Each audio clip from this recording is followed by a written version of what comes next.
প্রিয় দর্শক, স্বাগত সবাইকে আমাদের নিয়মিত টক শো। এই সময়ে আমি জহিরুল আলম আজ আপনাদের সঙ্গে আছি। প্রিয় দর্শক, সীমান্তবর্তী জেলাগুলোতে কোভিড পরিস্থিতি ক্রমশ উদ্বেগ তৈরি করছে। সারা দেশেই 6 জুন পর্যন্ত যে বিধিনিষেধ রয়েছে তার বাইরেও রাজশাহীতে ইতোমধ্যে কঠোর লকডাউনের সিদ্ধান্ত হয়েছে, কঠোর বিধিনিষেধ আরোপ করা হয়েছে বৃহস্পতিবার সন্ধ্যা 7টা থেকে সকাল 6টা পর্যন্ত। এছাড়াও সীমান্তবর্তী জেলাগুলোতেও লকডাউন কার্যকর করার সুপারিশ করা হয়েছে। এবং রাজশাহীতে যে সাধারণ যে লকডাউনের কথা বলা হয়েছে সেটি রাজশাহী জেলায় 10ই জুন পর্যন্ত সে কঠোর লকডাউন চলবে বলে সেখানকার প্রশাসন জানিয়েছে। এই পরিস্থিতিতেই বাজেট আসছে, সেই বাজেটে আগামী দিনের করোনা পরিস্থিতি মোকাবেলার জন্য কি উদ্যোগ, কি পরিকল্পনা, কি অগ্রাধিকার, সেগুলো নিয়ে আজকে আলাপ করব। আর একই সঙ্গে অন্যান্য বিষয়, যেমন আমি আজকে খবর দেখছি যে সৌদি আরবে যে প্রতি বছরের যে হজের বিষয়ে যে নির্দেশনা, সেটি সৌদি কর্তৃপক্ষ থেকে এখনো কিছুই জানানো হয়নি, এ নিয়ে এখনো অনিশ্চয়তা রয়েছে। সেটিও একটি আলোচনার বিষয়। শুরুতে পরিচিত হব আমাদের দুজন অতিথির সঙ্গে। রয়েছেন স্টুডিওতে জনাব সোহরাব হাসান, যুগ্ম সম্পাদক প্রথম আলো, এবং জুম প্ল্যাটফর্মে আমাদের সঙ্গে যুক্ত রয়েছেন ডক্টর মঞ্জুর চৌধুরী, তিনি chairman centre for governance studies. স্বাগত আপনাকে দুজনকে। শুরুতেই আমি আলাপ করতে চাই জনাব সোহরাব হাসানের কাছ থেকে, জানতে চাই যে পরিস্থিতি এখন আছে, যে বিধিনিষেধ চলছে 6 জুন পর্যন্ত, এটা মোটামুটি কাগজে কলমেই এখন দেখা যাচ্ছে, কিন্তু মানে লকডাউন বা বিধিনিষেধের যে একটা চরিত্র, সেটা কি কোনো প্রতিফলন আপনি দেখতে পাচ্ছেন কিনা? এরই মধ্যে যে সীমান্তবর্তী জেলাগুলোতে একটা হুমকি বা একটা ঝুঁকি, মারাত্মক একটা ঝুঁকি তৈরি হয়েছে, সেখানকার যে একটা প্রতিবেশী দেশের নাম, যে একটা ভ্যারিয়েন্টের কথা বলা হচ্ছে, সেই ভ্যারিয়েন্ট সেই ঝুঁকিটা তৈরি করেছে, এবং তারই প্রেক্ষিতে আরও কঠোর লকডাউনের সিদ্ধান্ত আসছে, সুপারিশ আসছে। আপনি ধন্যবাদ। আপনি যথার্থই বলেছেন যে বিধিনিষেধ বা লকডাউন বা বিধিনিষেধই সারা দেশে যেটি চলে আসছে, সরকারি অফিস বন্ধ, জরুরি সার্ভিস ছাড়া অন্যগুলো বন্ধ, শিক্ষা প্রতিষ্ঠান বন্ধ, কিন্তু জনজীবনে এর প্রতিফলন কতটা, অর্থাৎ স্বাস্থ্যবিধি মানা, বিধিনিষেধ প্রতিপালন করা, সেটি কিন্তু আমরা দেখছি না। এমনকি মাস্ক ব্যবহার করে ঘরের বাইরে যাওয়ার যে নিয়ম বা বিধান, আর সেটিও মানছেন না। আমরা গণপরিবহনে দেখি, বাজারে দেখি, মার্কেটে দেখি, কর্মস্থলে দেখি।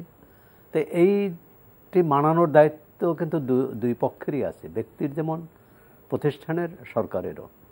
আর সরকারের মধ্যেও এক ধরনের ঢিলেঢালা ভাব লক্ষ্য করা যাচ্ছে। যেমন বিধিনিষেধের কথাই বলি, বা সীমান্তে যে 7 জেলা বা সীমান্তবর্তী জেলাগুলোতে, এটি কিন্তু গত এক সপ্তাহে বা গত কয়েকদিনেই যে এই সংক্রমণ এসেছে বা সংক্রমণ দেখা দিয়েছে তা তো নয়। প্রায় মাসখানেক ধরেই যে সীমান্তবর্তী জেলাগুলোতে, বিশেষ করে ভারতে যখন করোনা পরিস্থিতি ভয়াবহ রূপ নিল, এবং তখন সেখানে কিছু বাংলাদেশের মানুষ আটকা পড়েছিল, জরুরি পণ্য, সীমান্ত বন্ধ করা হলেও কিন্তু জরুরি পণ্য আসা যাওয়া করছে, এবং ফলে সেই পণ্যের সাথে ওই দেশের চালক আসছে, ট্রাকের চালক আসছে, কর্মী আসছে, আবার আমাদের এখান থেকেও যাচ্ছে, বা সেখানে আটকা যারা পড়েছিল তারা আসছে। সুতরাং এখানে প্রথম থেকে যে কাজটি করার উচিত ছিল, প্রথমত হচ্ছে যে তাদেরকে কঠোরভাবে কোয়ারেন্টাইন করা, অর্থাৎ আইসোলেশন, অন্যদের থেকে তাদের বিচ্ছিন্ন করা। সেই কাজটি হয়নি, এবং সেটি প্রাতিষ্ঠানিক কোয়ারেন্টাইন, এবং 14 দিন বাধ্যতামূলক, এর কম নয়।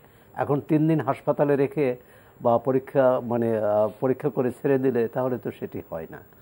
প্রথম চাঁপাইনবাবগঞ্জেই কিন্তু এইটা ধরা পড়লো যে সেখান থেকে আসছে, এবং তার অর্ধেকের বেশি, একটা পর্যায়ে 62% পর্যন্ত সংক্রমণ হতো। রাজশাহীতে এখন দেখছি। কিন্তু আমরা তো মনে করি যে অন্যান্য জেলায়ও 7টি জেলা চিহ্নিত করেছে কারিগরি কমিটি, বিশেষজ্ঞ কমিটি 7টি জেলার কথা বলেছে, কিন্তু আমাদের সীমান্তবর্তী জেলা তো অনেকগুলো। পূর্ব সীমান্ত যদি ধরুন, পূর্ব সীমান্তে ব্রাহ্মণবাড়িয়া, কুমিল্লা, মৌলভীবাজার, সিলেট, এইসব জেলায়ও কিন্তু আশঙ্কা আছে, এবং পশ্চিমবঙ্গে সেখানে লকডাউন পালিত হচ্ছে, কিন্তু এই পূর্ব সীমান্তের যে রাজ্যগুলোতে সেটি কিন্তু নেই। সুতরাং যেখান থেকেই যেই আসুক তাকে কোয়ারেন্টাইনে রাখা, এবং যে লকডাউন দেওয়া হয়েছে, হয়তো চাঁপাইনবাবগঞ্জে লকডাউন দেওয়া কিন্তু কিছুটা সুফল পাওয়া গেছে, এর পরিপ্রেক্ষিতে হয়তো রাজশাহীতেও দেওয়া হচ্ছে। আর কিন্তু লকডাউনটা শুধু ওই দুটো জেলার মধ্যে সীমাবদ্ধ না রাখা, মানে সীমান্তবর্তী প্রতিটি জেলায় এবং 5 দিন 7 দিন বা যদি এটি গণপরিবহন সেখানে বন্ধ থাকে সেটি কতটা আর ক্ষতি হবে, কিন্তু তার চেয়ে বেশি ক্ষতি হবে এই সংক্রমণ যদি ঢাকায় ছড়িয়ে পড়ে। এর আগে আমরা খবরে দেখেছি যে চাঁপাইনবাবগঞ্জ থেকে মানুষ পরিচয় গোপন করে ঢাকায় চলে আসছে, অন্যান্য জেলা থেকেও নিশ্চয়ই এসেছে। তো এটি ঠেকানো কীভাবে? এক হচ্ছে যে নজরদারিটা বাড়ানো, এবং ওই জেলার ভিতরেই আমরা ঢাকায় যেমন শুরুতে গত বছর দেখলাম যে ওয়ারি বা রাজাবাজারে যে লকডাউন দেওয়া হলো এবং বেশ কঠোরভাবে, এবং সেখানে কিন্তু ফলও পাওয়া গেল।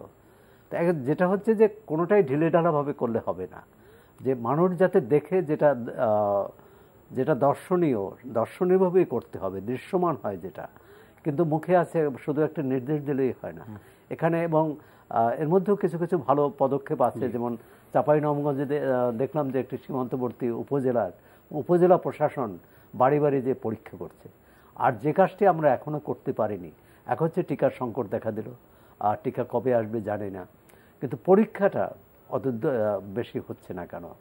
আর সীমান্তবর্তী এই উপজেলা ধরে ধরে, শুধু জেলা না, উপজেলা ধরে ধরে, ইউনিয়ন গ্রাম ধরে ধরে কেন আমরা একটি নির্দিষ্ট এলাকার সমস্ত মানুষকে পরীক্ষা করে দেখা যেত, বোঝা যাবে যে কতজন আক্রান্ত হয়েছে। ধন্যবাদ এই পর্যায়ে আপনাকে। মঞ্জুর চৌধুরী, আপনি এই পরিস্থিতিটা কতটা ঝুঁকিপূর্ণ মনে করছেন, সীমান্তবর্তী জেলাগুলোর যে পরিস্থিতি এই মুহূর্তে, এবং তারই প্রেক্ষিতে যে সিদ্ধান্তগুলো নেওয়া হচ্ছে, চাঁপাইনবাবগঞ্জ লকডাউন, তারপরে আপনার রাজশাহীতে বৃহস্পতিবার সকালে লকডাউন, এবং সামগ্রিকভাবে সীমান্তবর্তী 7টা জেলায় আরও কঠোর লকডাউন আরোপের জন্য পরামর্শ কমিটির সুপারিশ, এটা রেস্ট অফ দি ডিস্ট্রিক্টস বা মানে আপনার দেশের বাকি অংশের জন্য কতটা ঝুঁকি তৈরি করছে বলে আপনি মনে করেন? নিঃসন্দেহে একটা ঝুঁকিপূর্ণ পরিস্থিতির সৃষ্টি হয়েছে। কারণ আমরা যদি দেখি যে ভারতের দিল্লি এবং অন্যান্য রাজ্যে এবং কি পশ্চিম বাংলায় যে অবস্থার সৃষ্টি হয়েছিল, সেটা কিন্তু একেবারে মানে একটা অমানবিক পরিস্থিতির সৃষ্টি হয়ে গেছিল। এবং এই যে ইনফেকশনের ঢেউ, সেটা কিন্তু নেপালেও গেছে। আমাদের এখানে যে হবে না ধারণা করাটা আমাদের ঠিক ছিল না, এবং আমাদের সীমান্তটা আগেই আপনার বন্ধ করে দেওয়া, সিল করে দেওয়া উচিত ছিল। আরেকটা বিষয় আমি বলতে চাই যে লকডাউনই কিন্তু একমাত্র সলিউশন না। জনগণের কিন্তু আপনার এই বিষয়ে অনেকটা হতে হবে, মানে তাদের সচেতন হতে হবে। আরেকটা বিষয় হচ্ছে কি, আমরা যে বলি যে বাইরে যাবেন না, কিন্তু ভিতরেও কি আমরা সেফ, সেটাও তো আমাদের দেখতে হবে। অর্থাৎ যে এখন কিন্তু বিজ্ঞানীরা বলছেন যে ভেন্টিলেশন, কারণ ভেন্টিলেশন ছাড়া যদি কোনো আবদ্ধ ঘরে কয়েকজন থাকে, তাদের ভিতরে যদি কেউ ইনফেক্টেড থাকে, তাহলে কিন্তু আপনার এটা আমাদের জন্য ইনফেকশনটা ছড়িয়ে যেতে পারে। সেই জন্য এই বিষয়গুলিও কিন্তু আমাদের যে টেকনিক্যাল কমিটি আছে, যে উচ্চ পর্যায়ের কমিটি, তারা কিন্তু ভেন্টিলেশনের বিষয়টা খুব একটা বলছেন না। এবং ফোমাইটের মাধ্যমে, অর্থাৎ সারফেসের মাধ্যমে যে ইনফেকশন ছড়ানোর যে বিষয়টা, সেটা কিন্তু এখন প্রমাণিত হচ্ছে যে এটা তত গুরুত্বপূর্ণ না। গুরুত্বপূর্ণই হচ্ছে যে আবদ্ধ ঘরে স্থির বাতাসে, সেইখানে যদি বেশি লোক অনেক সময় বসে থাকেন, কথাবার্তা বলেন, তার মাধ্যমে যদি কেউ ইনফেক্টেড থাকে তাদের থেকে ছড়াতে পারে। এই জিনিসগুলিকে খুবই গুরুত্ব দিতে হবে। অ্যাট দ্য সেম টাইম আমাদেরকে আর একটা বিষয়ের দিকেও নজর দিতে হবে, যে ব্লাড ফাঙ্গাস যেটা ভারতের বিভিন্ন হসপিটালে দেখা দিচ্ছে, এই ব্লাড ফাঙ্গাসটাও কিন্তু একটা কঠিন বিষয়। এটা কিন্তু মৃত্যুর হার 50%-এর উপরে। আমাদের এটাও যেন লক্ষ্য রাখতে হবে যে ব্লাড ফাঙ্গাসটাও যেন এইভাবে না ছড়িয়ে পড়ে। এই যে ভারতীয় ভ্যারিয়েন্ট যে এটার বিরুদ্ধে কিন্তু আপনার অনেক ওষুধও কাজ হচ্ছে না, অনেক সময় বলা হচ্ছে যে ভ্যাকসিনও খুব একটা কাজ হচ্ছে না। সুতরাং আমাদের এই সীমান্ত একেবারে কমপ্লিটলি সিল করে দেওয়া উচিত, এবং জনগণকে বলা উচিত যারা ভারত থেকে এসেছেন, তারা এই সাম্প্রতিক সময় যারা ভারত থেকে এসেছেন, তারা যেন নিজেদের উদ্যোগেই কিছু সেলফ আইসোলেশনে যান, অর্থাৎ তারা যেন তাদের পরিবারের লোকজনকে ইনফেক্টেড না করে ফেলেন। এটা কিন্তু তাদের একটা নৈতিক দায়িত্বের মধ্যেও পড়ে। এটাই আমার কাছে মনে হচ্ছে যে আমরা প্রথম দিকে যদি এই সচেতনতা শুরু করতে পারতাম এবং বলতে পারতাম যারা ভারত থেকে এসেছেন তারা নিজেদের উদ্যোগেই, ভারত থেকে আসা কোনো অপরাধ না, কিন্তু অপরাধ হচ্ছে যদি কোনো আপনার একটা ডিজিজ নিয়ে এসে ছড়াই যান, যে কয়েকজন রোগী পালিয়ে গেল, তারা কিন্তু একটা অনৈতিক কাজ করেছেন, একটা দেশের সাথে এক ধরনের শত্রুতা করেছেন, যে কয়েকজন প্রথম দিকে রোগী পালিয়ে গিয়েছিল। এগুলি বিষয়ে আমাদের লক্ষ্য রাখতে হবে। জনাব সোহরাব হাসান, ঠিক এই সময়ে যখন করোনায় দেশ একটা সংকটের মধ্যে আছে, তখন দ্বিতীয়বারের মতো অর্থমন্ত্রী বাজেট পেশ করতে যাচ্ছেন। স্বাভাবিকভাবেই সবাই বলছেন যে এটা একটা অসাধারণ সময়, এই অর্থে যে একটা অতিমারির সময় চলছে, মহামারীর সময় চলছে, সে সময়ে নানা ধরনের ঝুঁকি তৈরি হয়েছে অর্থনীতিতে, সেটার উপরে ভিত্তি করেই একটা নতুন পরিকল্পনা বা এর লাক্সই একটা পরিকল্পনা করতে হবে। গত বছর আপনার বাজেট দেখেছেন, এই বছরের বাজেটের প্রত্যাশার কথা যদি বলা হয়, নিশ্চয়ই অর্থমন্ত্রী সেটা প্রস্তুত করেছেন, কিন্তু প্রত্যাশার আলোকে যদি কিছুটা আপনারা আমাদেরকে বলেন যে কিসের উপরে এই এখনকার চ্যালেঞ্জগুলো আছে যেখানে ওনার গুরুত্ব দেওয়া উচিত। না, এখনকার চ্যালেঞ্জ যেটা হচ্ছে, যেমন সরকারের যেটা নীতি, সেটা জীবন ও জীবিকা, অর্থাৎ জীবনকে বাঁচিয়ে রাখতে হবে, জীবিকাকে টিকিয়ে রাখতে হবে। তা জীবন বাঁচিয়ে রাখার জন্য যে করোনার এই মহামারীর মোকাবেলাটা হচ্ছে প্রথম অগ্রাধিকার। এবং সেক্ষেত্রে পত্রপত্রিকায় যেসব খবর আসছে, অর্থমন্ত্রীও বলেছেন যে স্বাস্থ্যখাত অগ্রাধিকার পাবে, স্বাস্থ্যখাতেই সবচেয়ে বেশি বরাদ্দ হবে, বা পরিবহন এবং বিদ্যুৎ। এখন স্বাস্থ্যখাতে যে বরাদ্দ হবে, সেই বরাদ্দটা সুষ্ঠুভাবে ব্যয় হবে কিনা, সে বরাদ্দ আমরা গত বছর দেখছি, গত বছরে কিন্তু স্বাস্থ্যখাতে বরাদ্দ বেশি ছিল, কিন্তু সেটা ব্যয় করতে পারেনি। যদি ব্যয় না করতে পারে তাহলে তো বরাদ্দ দিয়ে লাভ নেই।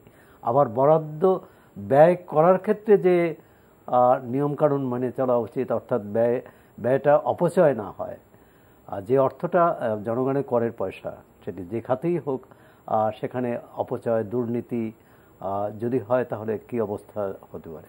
আমরা ইতিমধ্যে স্বাস্থ্য মন্ত্রণালয় বা স্বাস্থ্য বিভাগের যেসব খবর গণমাধ্যমে এসেছে, সেটি কোনোভাবেই সুখকর নয়। সেখানে নিয়োগে বাণিজ্য হচ্ছে, সেখানে যন্ত্রপাতি কেনায় বাণিজ্য হচ্ছে, যন্ত্রপাতি বিদেশ থেকে আনার পর বিমানবন্দরে ফেলে রাখা হচ্ছে। তো এগুলো বন্ধ করার উপায়টা কি? এখন এটি বাজেটে নিশ্চয়ই এটি থাকবে না। বাজেটে হয়তো বলা থাকবে যে সুষ্ঠুভাবে ব্যবহার হবে, বাজেট এত টাকার করা হচ্ছে এবং সংশ্লিষ্ট দায়িত্ব পালন করবেন, জবাবদিহির বিষয়টি নিশ্চিত করা যাবে কিভাবে। এবং সেক্ষেত্রে সরকারের উচ্চ পর্যায়ে নীতি, সেটি শুধু মন্ত্রণালয় নয়, সরকারের সার্বিক যে নীতি নির্ধারক যারা, পরিকল্পক যারা, অর্থাৎ সরকার এটি কিভাবে দেখছে, সরকারের বিভিন্ন, এবং বাজেটে আমাদের আরেকটি যেটা দুর্বলতা, সংসদে বাজেট আলোচনা হয় না। বাজেটে আলোচনা হয় রাজনৈতিক বক্তব্য আসে, কে কার বিরুদ্ধে কত বেশি বলতে পারে, স্থানীয় কিছু সমস্যা তুলে ধরা হয়, কিন্তু বাজেট বিশ্লেষণ সেটি কিন্তু আমাদের সাংসদরা করেন না। এটা কিসের জন্য?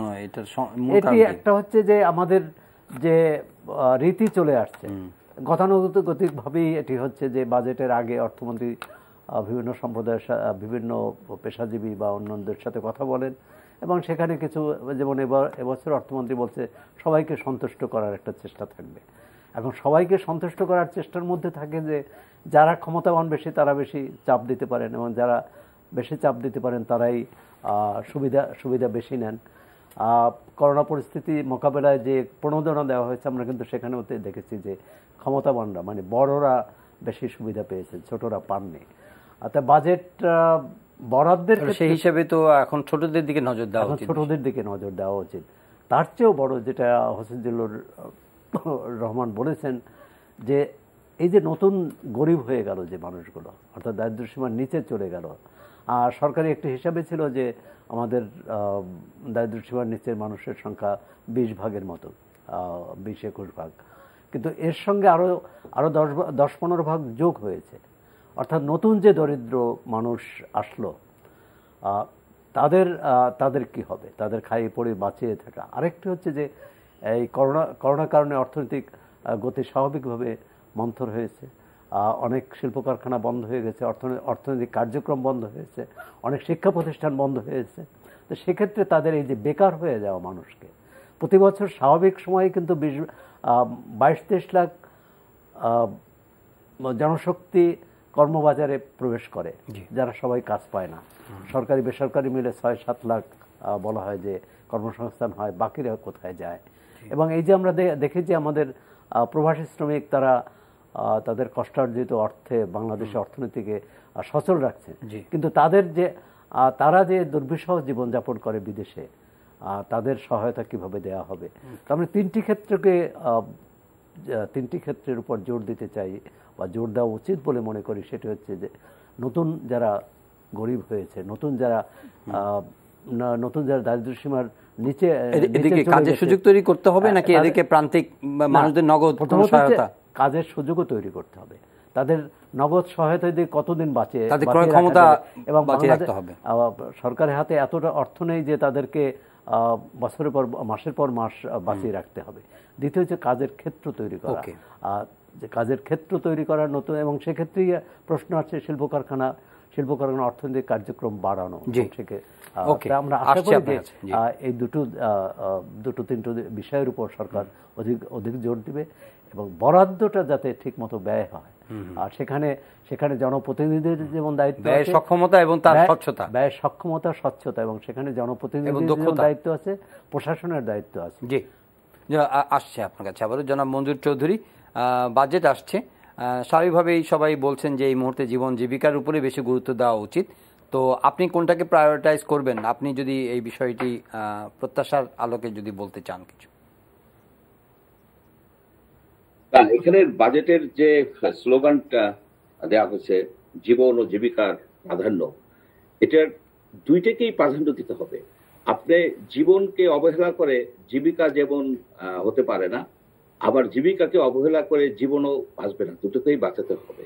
সেই উদ্দেশ্যেই কিন্তু বাজেটের আমি একটা জিনিস ভালো জিনিস দেখলাম, যে হেলথ স্বাস্থ্য খাতে প্রায় 27-23% ইনক্রিজ করা হয়েছে। কিন্তু আবার দুর্ভাগ্যজনক হলো যে আমাদের বাজেট কোনো সময় কিন্তু সম্পূর্ণভাবে আপনার বাস্তবায়িত হয় না। আগে 80%-এর উপরেও বাস্তবায়িত হতো, এখন তো এটা অনেক কমে এসেছে।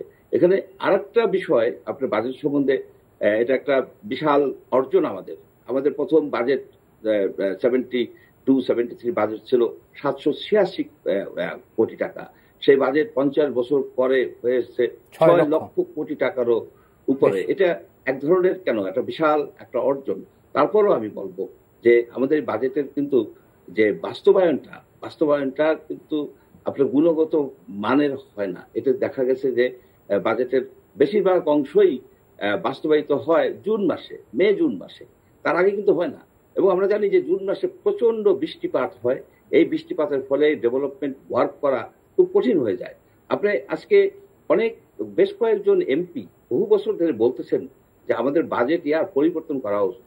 সারা পৃথিবীতে পাকিস্তান, নেপাল, বাংলাদেশ সহ আর 3-4টা কান্ট্রি আছে যেখানে জুলাই জুন বাজেট ইয়ারটা আছে। এটা একটা ব্রিটিশ লেগাসি। আপনি 158টা দেশে আপনার January to December budget year, IMF বলেন, আপনি ওয়ার্ল্ড ব্যাংক বলেন, যত বড় বড় প্রতিষ্ঠান আছে তাদেরও কিন্তু আপনার ওই জানুয়ারি টু ডিসেম্বরের অর্থ বছর হিসেবে তারা গণ্য করে। যার ফলে আমাদের যে বাজেটের কার্যক্রম, এটা এই অন্যান্য দেশের কার্যক্রমের সাথে সিনক্রোনাইজ না, এটা কিন্তু চেঞ্জ করা দরকার। এটা নিয়ে উদ্যোগ নেওয়া দরকার। এমনকি এই করোনার সময়ও কিন্তু এই বাজেটকে এক্সটেন্ড করে আপনার কিন্তু নিয়ে যাওয়া যেত 6 মাস কোনোভাবে। আবার দেখুন যে ভারতের বাজেট তারা কিন্তু এপ্রিল মাস থেকে শুরু করে, বৈশাখ মাসের দিকে থেকে তারা শুরু করে। আমাদের এই বিষয়টাও কিন্তু গুরুত্ব দিতে হবে। তারপর আমি বলবো যে একটা জটিল সময় আমরা পার করতেছি। আমাদের যে বড় বড় মেগা প্রজেক্টকে কমিয়ে দিয়ে বা কিছুটা হলেও স্লো ডাউন করে আপনার জীবিকার সৃষ্টি করতে হবে, আপনার জব ক্রিয়েশন করতে হবে। অনেক লোক কিন্তু নতুন বেকার হয়ে গেছে, নতুন গরিব হয়ে গেছে। এই নতুন গরিব, নিউ পুওর একটা নতুন টার্ম। এই নিউ পুওরদের জন্য কিন্তু কর্মসংস্থান করতে হবে এবং ক্যাশ ডেলিভারি, অর্থাৎ টাকা দিতে হবে। আপনি লকডাউন দিবেন, লকডাউন তো হয় না, এই কারণে হয় না যে মানুষের হাতে টাকা থাকে না। যেখানে আপনার টাকা বা খাদ্য আছে সেখানে কিন্তু লকডাউন হয়। দেখেন সারা পৃথিবী কিন্তু এই করোনা থেকে মুক্ত হয়ে যাচ্ছে। আপনি যদি ইউরোপের দিকে তাকান, আমেরিকার দিকে তাকান, অস্ট্রেলিয়া প্যাসিফিক এরিয়ার দিকে তাকান, দেখবেন যে তারা ভ্যাকসিনেশন করে তারা কিন্তু করোনা মুক্ত হয়ে যাচ্ছে এবং অনেক দেশেই কিন্তু এই করোনার যে রেস্ট্রিকশন এগুলি তুলে দিচ্ছে, একটু একটু করে লিফট করতেছে, রিল্যাক্স করতেছে, আর ফলে তাদের ইকোনমিটা চাঙ্গা হচ্ছে। বিভিন্ন দেশ, পৃথিবীর বিভিন্ন দেশ, ইউরোপ, আমেরিকা ভ্যাকসিনেশনের মাধ্যমে তারা কিন্তু করোনা মুক্ত হয়ে যাচ্ছে, তাদের ইকোনমি চাঙ্গা হয়ে উঠতেছে, গ্রাজুয়ালি চাঙ্গা হয়ে উঠতেছে। চায়না তো তাদের ইকোনমিকে চাঙ্গা করে ফেলেছেই। কিন্তু আমরা যদি আমাদের এই করোনা যদি এইভাবে চলতে থাকে তাহলে কিন্তু আমাদের ইকোনমি চাঙ্গা করা কঠিন হবে এবং অন্যান্য দেশের সাথে আমাদের যোগাযোগ ব্যবস্থাটা আরো জটিল হয়ে যাবে। আপনি দেখুন যে ভ্যাকসিনের অভাবে অনেক শ্রমিক কিন্তু বিদেশে যেতে পারতেছে না। রিকোয়ারমেন্ট হচ্ছে যে ভ্যাকসিন থাকতে হবে, কিন্তু আমাদের তো ভ্যাকসিন নাই। আমরা যে কাজটা করেছি ভ্যাকসিন নিয়ে, সরকার বা হেলথ ডিপার্টমেন্ট যে কাজটা করেছে সেটা একেবারে একটা নির্বুদ্ধিতা, একেবারে একটা দায়িত্বহীনতা এবং সেটা এক ধরনের ক্রিমিনাল অফেন্সের পর্যায়ে পড়ে। জাতীয় বহু লোকের জীবন মৃত্যু নিয়ে খেলছে। তারা কেন একটা কোম্পানির উপর নির্ভর করলো? কি কারণে, কি উদ্দেশ্য ছিল, কি যুক্তি দিবেন এইসব পণ্ডিত লোকেরা যে কেন আমরা শুধুমাত্র একটা কোম্পানির উপরে, একটা ভ্যাকসিনের উপরে আমরা নির্ভর করেছি? অন্যান্য দেশ যেখানে 5টা 7টা, এমনকি ইন্দোনেশিয়া, তাদের অত বড় একটা দেশ, কত জনসংখ্যা, তাদের সবার জন্য কিন্তু তারা ভ্যাকসিন বুকিং দিয়ে ফেলছে। অনেক দেশের 5-7 গুণ ভ্যাকসিন কিন্তু তারা আপনার তাদের রিজার্ভ করে রাখছে। আমরা কি পারতাম না? আমাদের তো এখন ভ্যাকসিনের বিশাল অভাব হয়ে যাচ্ছে। এই জন্য আমি মনে করি কি যে এই বিষয়টাকে আরো বেশি গুরুত্ব দেওয়া উচিত এবং যোগ্য লোকের হাতে হেলথ মিনিস্ট্রিকে হ্যান্ড ওভার করা উচিত। কারণ জাতির স্বাস্থ্য নিয়ে, জাতির জীবন নিয়ে আপনি হেলাফেলা করতে পারবেন না। ধন্যবাদ জনাব মঞ্জুর চৌধুরী। আমরা জনাব সোহরাব হাসান, আপনি শিক্ষা প্রতিষ্ঠানের প্রসঙ্গ বলছিলেন যে শিক্ষা প্রতিষ্ঠানগুলো একদিকে হচ্ছে যে আপনার খোলা না খোলার বিষয় নিয়ে একটা বিতর্ক আছে এবং অন্যান্য প্রসঙ্গগুলো এই সময়ে কয়েকটি উচ্চ শিক্ষা প্রতিষ্ঠান নিয়েও কিছু কথা রয়েছে। এই বিষয়ে আপনার যেটা মঞ্জুর ভাই শেষ করলেন যে টিকার সংকট, তো শিক্ষা প্রতিষ্ঠান খোলা না খোলার বিষয়টি কিন্তু এখন টিকার উপর নির্ভর করছে, বিশেষ করে বিশ্ববিদ্যালয় কর্তৃপক্ষ বলছে, সরকার বলছে যে টিকা দিয়েই শিক্ষার্থীদের হলে বা বিশ্ববিদ্যালয়ে প্রবেশ করতে দেওয়া হবে। এখন টিকা তো নেই। যে বিষয়টি হচ্ছে আরেকটি বিষয় যে বিশ্ববিদ্যালয়ের স্বাভাবিক কার্যক্রম বন্ধ, সব বিশ্ববিদ্যালয়, পাবলিক বিশ্ববিদ্যালয়। কিন্তু আমরা দেখলাম যে এই শিক্ষা কার্যক্রম বন্ধের মধ্যে নিয়োগের বাণিজ্য চলছে, নিয়োগের একটা প্রতিযোগিতা চলছে এবং সেটা অস্থায়ী নিয়োগ। কি বলে, রাজশাহী বিশ্ববিদ্যালয়ের সাবেক উপাচার্য আব্দুল সোবহান, তিনি বিদায়কালে মানে তার শেষ কর্মদিবসে তিনি 141 জনকে নিয়োগ দিলেন। তার মধ্যে শিক্ষক আছেন, চতুর্থ শ্রেণীর কর্মচারী আছেন, কর্মকর্তা আছেন, অন্যান্য কর্মকর্তাও আছেন, অন্যান্য কর্মচারীও আছেন। এই যে মানে একটা স্বেচ্ছাচারিতা, একজন বিশ্ববিদ্যালয়ের শিক্ষক উপাচার্য কিভাবে এই কাজ করতে পারেন। এবং সেখানেও দেখা যাচ্ছে যে ওই বিশ্ববিদ্যালয়ের ছাত্রলীগের সাবেক নেতা এবং বর্তমান নেতাদের দৌরত্ব, এবং তারা এই নিয়োগ বাগিয়ে নিয়েছেন এবং শিক্ষা মন্ত্রণালয় বলছে নিয়োগ অবৈধ। বিশ্ববিদ্যালয় মঞ্জুরি কমিশনের তদন্তে বলছে এই নিয়োগ অবৈধ।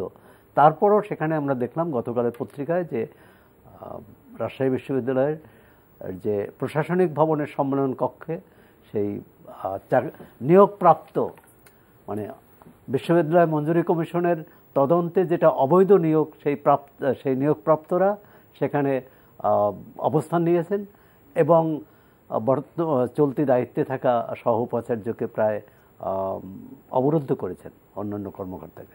এবং কয়েক ঘন্টা পরে পত্রিকায় দেখলাম যে শিক্ষামন্ত্রীর সাথে কথা হয়েছে। শিক্ষামন্ত্রী বলেছেন যে দ্রুতই সিদ্ধান্ত নেওয়া হবে। এই দ্রুতই এখন কি সিদ্ধান্ত নেওয়া হয়, যেটাকে অবৈধ ঘোষণা করেছে, যেটি তদন্ত কমিটিতে আসছে এবং সবাই দেখেছে যে তিনি আইন কানুন না মেনে এটা করেছে। একই সঙ্গে আমরা চট্টগ্রাম বিশ্ববিদ্যালয়ে দেখলাম যে সেখানে 15 জন কর্মকর্তাকে নিয়োগ দেওয়া হয়েছে এবং সেখানে এখন নিয়ম নীতি মানা হয়নি। বিশ্ববিদ্যালয় মঞ্জুরি কমিশনের নির্দেশনা আছে যে তাদের অনুমতি ছাড়া কোনো নিয়োগ দেওয়া যাবে না এই করোনাকালে, কিন্তু তারা নিয়োগ দিয়েছে এবং তার পক্ষে সাফাইও গাইছে এবং আরও নিয়োগ দেওয়ার প্রক্রিয়া চলছে। তো এই অবস্থা তো বিশ্ববিদ্যালয় চলতে পারে না। শিক্ষা কার্যক্রম বন্ধ থাকবে এবং নিয়োগ বাণিজ্য চলবে।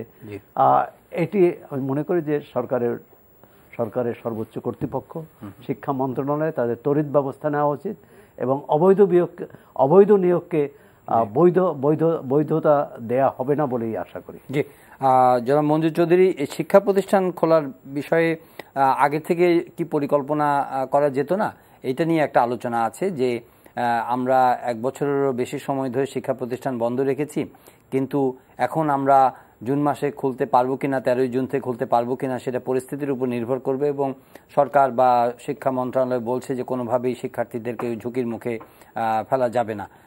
তো এটা একটা ভালো কথা, কিন্তু একই সঙ্গে এটাও অনেকে বলছেন যে সব কিছু যখন খোলা তখন পরীক্ষামূলকভাবে একটা মডেল প্রস্তুতি যদি ওনারা নিতেন তাহলে এতদিনে শিক্ষা প্রতিষ্ঠানে ক্লাস করা বা শিক্ষার্থীদের পাঠদানের যে একটা প্রক্রিয়া সেটাকে কোনো না কোনো একটা মানে কি বলবো যে একটা পদ্ধতির মধ্যে ফেলে শিক্ষা প্রতিষ্ঠানের কার্যক্রম চালু রাখার সুযোগ সৃষ্টি করা যেত, সেটা করা হয়নি।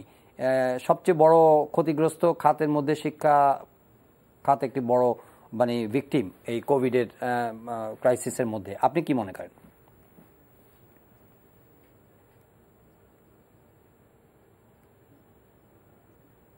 যে আপনি আনমিউট করতে হবে জনাব মঞ্জুর চৌধুরী, তো আনমিউট করতে হবে আপনাকে। এখন শোনা যাচ্ছে? জি, শোনা যাচ্ছে। আচ্ছা, এটা কোভিড এর সমস্যা না, সমস্যাটা হচ্ছে অ্যাটিটিউড প্রবলেম। আপনি দেখুন পৃথিবীতে এই মুহূর্তে কয়টা দেশে সকল স্কুল কলেজ বন্ধ আছে, খুব কম, 8-10টা দেশ হবে। সুদান, আপনার আইভরি কোস্ট, এই ধরনের 2-4টা দেশ আছে যেখানে সম্পূর্ণভাবে স্কুল কলেজ বন্ধ করে দেওয়া হয়েছে। আপনি যদি বাসে একটা পাশাপাশি একটা সিট খালি রেখে আপনি যদি লোকজন যাওয়া আসা করতে পারে, তাহলে স্কুলে একটা বেঞ্চ একটা সিট খালি রেখেও তো ক্লাস করা যায়, স্ট্যাগার্ড ওয়েতেও ক্লাস করা যায়। আজকে একদল ক্লাস করলো, তারপরের দিন আরেক দল ক্লাস করলো, এইভাবে অনেক কিছুই করা যায়। তাছাড়া আমরা যারা পরীক্ষা দিয়েছি, এসএসসি পাস করছি, এইচএসসি পাস করছি, পরীক্ষায় আমরা কিন্তু সবসময় সোশ্যাল ডিস্টেন্স মাইনেই তো পরীক্ষা দিচ্ছি। আপনি তো বেঞ্চে 2 কোণা 2 জনকে বসাই দেওয়া হতো, এটা তো সোশ্যাল ডিস্টেন্সিং তো আগে থেকেই ছিল।